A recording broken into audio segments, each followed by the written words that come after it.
নমস্কার বন্ধুরা, good morning. নতুন আর একটা ব্লগে সবাইকে অনেক অনেক স্বাগত রইল। আশা করছি তোমরা প্রত্যেকে যে যেখানে আছো সকল বন্ধুরা ভালো থেকো, সুস্থ থেকো। আর আমরাও কিন্তু বেশ ভালোই আছি।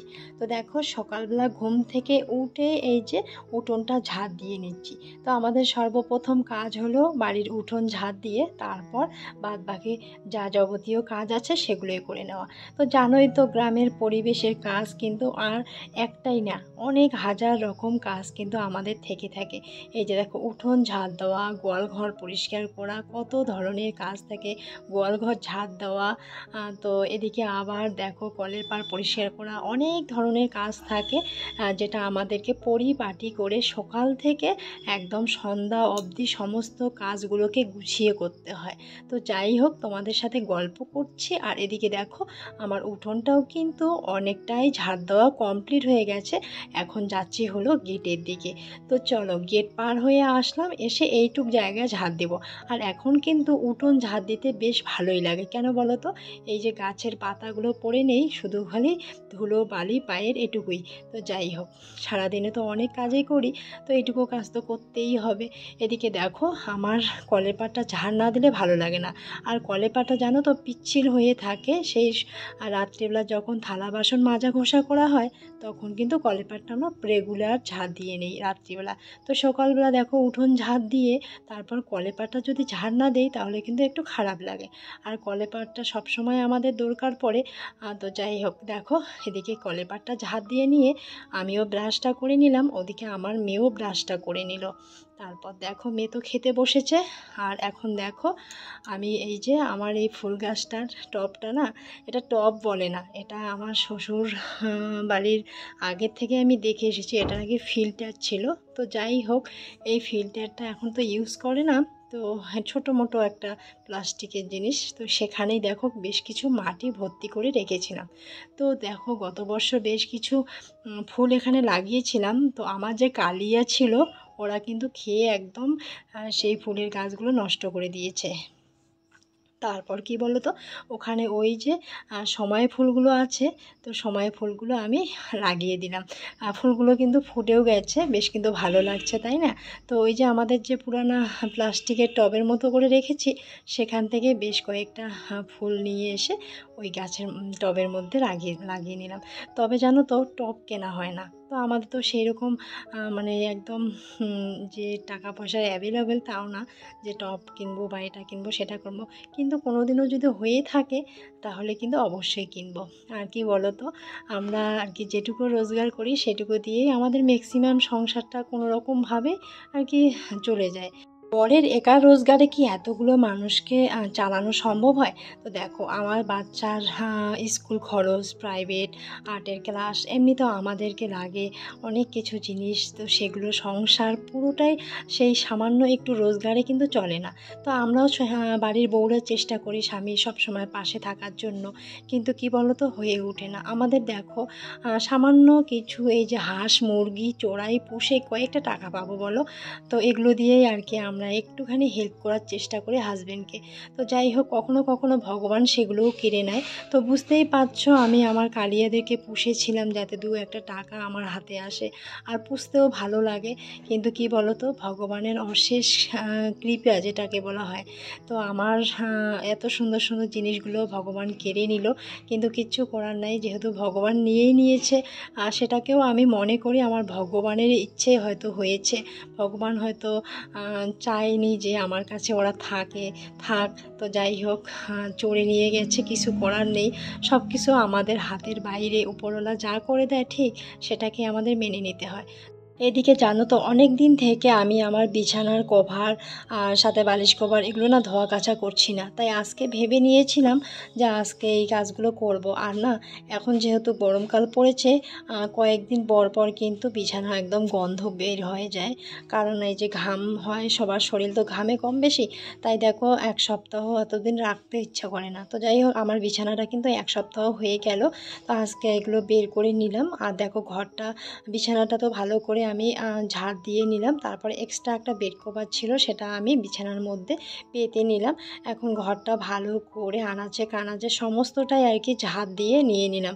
নিয়ে এখন চলে এসেছি দেখো সমস্ত কিছু নিয়ে কলের পাড়ে। এখন এখানে দেখো একটা বড় সিলভার গামলা নিলাম, সিলভার গামলার মধ্যে একটুখানি সার্ফ দিয়ে দিলাম। তারপরে একটু মোটরটা দিয়ে একটু জল ভরিয়ে নিলাম। তো এখানে দেখো সার্ফ জলগুলো গুলিয়ে এক এক করে যে কয়েকটা কাপড় আমার বেরিয়েছে সেগুলো আমি কেচে নিচ্ছি। আর আমি না একদম একদিনে সমস্ত কাপড় চোপড় কেচে দিতে পারি না, কিছুদিন পর পর 2 দিন 3 দিন পর পর আমি বেশ কিছু করে কাপড় আর কি কেচে দিই। কারণ একদিনে না এই যে বাসি উঠোন থেকে শুরু করে ঠাকুর মোছা, ঠাকুর পুজো দেওয়া, রান্না করা, এত কিছু কাজ করলে না আমি একদম হিমশিম খেয়ে যাই। তাই আর কি রেগুলার আমি এইভাবে এক ভর্তি গামলা কাপড় কাচতে পারি না। তো যতটুকু 2-1টা করে বের হয় এরকম করে রেগুলারলি 2-1 দিন পর পর কেচে দেওয়ার চেষ্টা করি। তো এদিকে দেখো কাপড়গুলো ভিজিয়ে রেখেছি আর এদিকে এসেছি হলো পটলগুলো বাছতে। তো পটলগুলো দেখো বেছে নিলাম, আমাদের ঘরেই বাছছিলাম জানো তো, ওপরে ফ্যান চলছে আর আমি নিচে বসে বসে এই যে পটলগুলো বেছে নিলাম। আর দেখো আমাদের বাড়িতে নতুন সদস্য হয়েছে, মা আলাদা বাচ্চা আলাদা, তাই না? মা হলো মুরগি আর বাচ্চা হলো হাঁস। তো এরকম করেও কিন্তু ফুটিয়ে নেওয়া হয় বাচ্চাদেরকে। তো যাই হোক, আমি অনেক দেখেছি হাঁসের কাছেও বা মুরগির ডিম দিয়ে কিন্তু মুরগির বাচ্চা ফোটানো হয়, আবার মুরগির মধ্যেও কিন্তু হাঁসের ডিম দিয়ে বাচ্চা ফুটিয়ে নেওয়া হয়। কি সুন্দর একটা জিনিস দেখো, পদ্ধতি ভীষণ কিন্তু ভালো লাগে, তাই না? তো আর এদিকে দেখো রান্না করার আগে আমি যে কয়টা কাপড় ভিজিয়ে রেখেছিলাম সেগুলোই ধোয়া কাচা করে নিচ্ছি। আর এখানে দেখো আজকে প্রথমবার আমার শখের উনুনটার মধ্যে আমি আজকে রান্না করব। তোমাদেরকে বলেছিলাম না যেদিন আমি রান্না করব সেদিন তোমাদেরকে পুরো ভিডিওটাই দেখাবো। তো আজকে প্রথম দিন দেখো আমি রান্না করে নিচ্ছি। আর এই যে দেখো উনুনটা ধরিয়ে নিলাম। তো অনেক দিন যেহেতু হয়ে গেল, উনুনটা কিন্তু অনেকটাই শুকিয়ে গেছে। কি সুন্দর দেখো আমি মানে জ্বালিয়ে দিলাম, কি সুন্দর দাউ দাউ করে জ্বলছে। আর এদিকে দেখো আমি আজকে পটলের চপ করব। তো এদিকে দেখো বাটনাটাও আমি বেটে নিয়েছি, পটলটাও বসিয়ে দিয়েছি। আর বেশ কিছু রান্নার মধ্যে ছোলার ডাল করব। আর ভীষণ জানো তো গরম পড়ে গেছে আজকে, মানে এই 2 দিন থেকে এত গরম পড়ছে, একদম শরীর থেকে না শুধু একদম ঘাম ঝরে ঝরে পড়ছে। তো আমি কিন্তু বেশি একটা ঘামি না, কিন্তু এই গরমের জন্য কিন্তু এত মানে অস্বস্তি লাগছে। আর এই গরমেই আর কি আমার শরীর থেকেও ঘাম হচ্ছে, আর আমি এমনিতেও খুব কম ঘামি। তো যাই হোক, এদিকে দেখো এদিকে রান্নাটাও যেহেতু বসিয়ে দিয়েছি, দুপুরের সময় হয়ে গেছে, এখন বাজে হলো 1টা। তো যাই হোক এদিকে আমাদের খাওয়া দাওয়া তো 2টোর দিকে শুরু হয়ে যায়। তো এদিকে দেখো মশলাটাও কষিয়ে নিলাম, আর একটুখানি কিন্তু সর্ষে বাটাও এর মধ্যে দিয়ে দিয়েছি।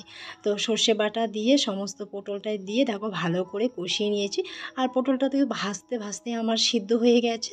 আর ডালের ফোড়নটাও দিয়ে দিয়েছি, আর ডালটা কিন্তু আমি প্রেসারেই সিদ্ধ করে নিয়েছি। তো দেখো এখন ফোড়ন দিয়ে এই যে একটু আদা বাটা, সাথে হলো কি বলে জিরে বাটা, এসবে কিন্তু ডালের মধ্যে দেবো। আজকে নিরামিষ ডালেই করব, কারণ ডালের মধ্যে পেঁয়াজটা খেতে একদমই ভালো লাগবে না, কারণ ছোলার ডাল তো। তো যাই হোক, অনেকে পেঁয়াজ রসুন দিয়ে করে, তবে আমার কিন্তু অতটা ভালো লাগে না, আমার বাড়িতেও অনেকেই পছন্দ করে না। তো এদিকে দেখো ডালটাও করে নিলাম, আর কি সুন্দর দেখো ডালটাও ফুটতে শুরু করে দিয়েছে। তো চলো এখন ডালটা ফুটুক। আর দেখো কি সুন্দর দাউ দাউ করে জ্বলছে উনুনটা। আর এদিকে চলে আসলাম দুপুরের জন্য গরুর জলটা রেডি করতে। তো এদিকে ডাল ফুটছে আর আমি গরুর জলটাও রেডি করে দিলাম। এখন দেখো ডালটা আমি নামিয়ে নিচ্ছি। নামিয়ে নেওয়ার পর জানোই তো বাড়িতে কত ধরনের কাজ থাকে। চলো এখন না আমি এই রান্নাঘর থেকে সমস্ত সবজি যা কিছু রান্না করেছি, ভাত সবজি সমস্ত কিছু আমাদের গ্যাসের ঘরে নিয়ে যাচ্ছি। তো দেখো এখন গ্যাসের ঘরে নিয়ে গিয়ে এগুলোকে সুন্দর করে সাজিয়ে সাজিয়ে রাখবো। এখন এই যে কড়াই, তারপরে প্রেসার কুকার, যা রান্নাবাড়ি কমপ্লিট করার পর যে 2-1টা কাজ পড়ে থাকে সেই কাজগুলো তো আমাদের করতেই হবে, তাই না? সেগুলো তো আমরা অন্য কারোর ওপর ফালিয়ে রাখতে পারি না। তো দেখো এদিকে সোজা চলে আসলাম কলের পাড়ে। কড়াইটা একটুখানি ঠান্ডা হয়েছে, তারপর দেখো কড়াইটাও ভালো করে এই সামনেটা একটু শুধু ধুয়ে নিচ্ছি। আর পিছনটা তো কালি আছে, কালিটা আর কি তুলব না, যেহেতু আজকে আমি কড়াইয়ের মধ্যে লেপ দিয়ে রান্না করলাম, তাই আর কি কালিটা তুলছি না। তো যাই হোক 2-3 দিন 4 দিন পরে আমি কালিটা যে কোনো একদিন তুলে নিব। তো এদিকে দেখো টুকিটাকি বাসনপত্রগুলো মেজে নিচ্ছি, তাতে আমার কাজটা এগিয়ে যাবে। ওদিকে আবার সবাইকে খাওয়ার জন্য অপেক্ষা করবে, খাবার দিতে হবে। ওদিকে আমার মেয়ে স্নান টান হয়ে গেছে, তো এখন যেহেতু খাওয়ার টাইমও হয়ে গেছে, তো এদিকে দেখো রান্নাবাড়ি সমস্ত কমপ্লিট হয়ে গেছে, এই কয়েকটা ধোয়া কাছা যা থালা বাসন বের হয়েছে সেগুলো করে নিয়ে তারপর সবাইকে খেতে দিব। আর জানো তো আমি আর এখন স্নান করব না, একদম সমস্ত কাজকর্ম টুকিটাকি যা আছে সমস্ত কিছু করে তারপর স্নান করব। তো ওদিকে আবার আমার জানো তো বেড কভার সমস্ত কিছু কিন্তু শুকিয়ে গেছে, আর যে হারে রৌদ্রের তাপ 1-1.5-2 ঘন্টার মধ্যেই কিন্তু দেখো সমস্ত কিন্তু শুকিয়ে গেছে। ওগুলো আবার ঘরে নিয়ে যাব। তো চলো থালা বাসনগুলো আগে ঘরে নিয়ে যাই। তো থালা বাসনগুলো ঘরে নিয়ে রেখে দিলাম, তারপরে এই যে বালিশ শুকোতে দিয়েছি, বালিশগুলোও ঘরে নিয়ে আসলাম, কারণ বিকেলের দিকে খাওয়া দাওয়া করে একটুখানি সবাই রেস্ট নেবে, মেয়ে রেস্ট নেবে, আমি নেব, আমার হাজবেন্ড নেবে। আর এই গরমে বিকেলে কোথায় যাব বলো, খাওয়া দাওয়া কমপ্লিট করার পর।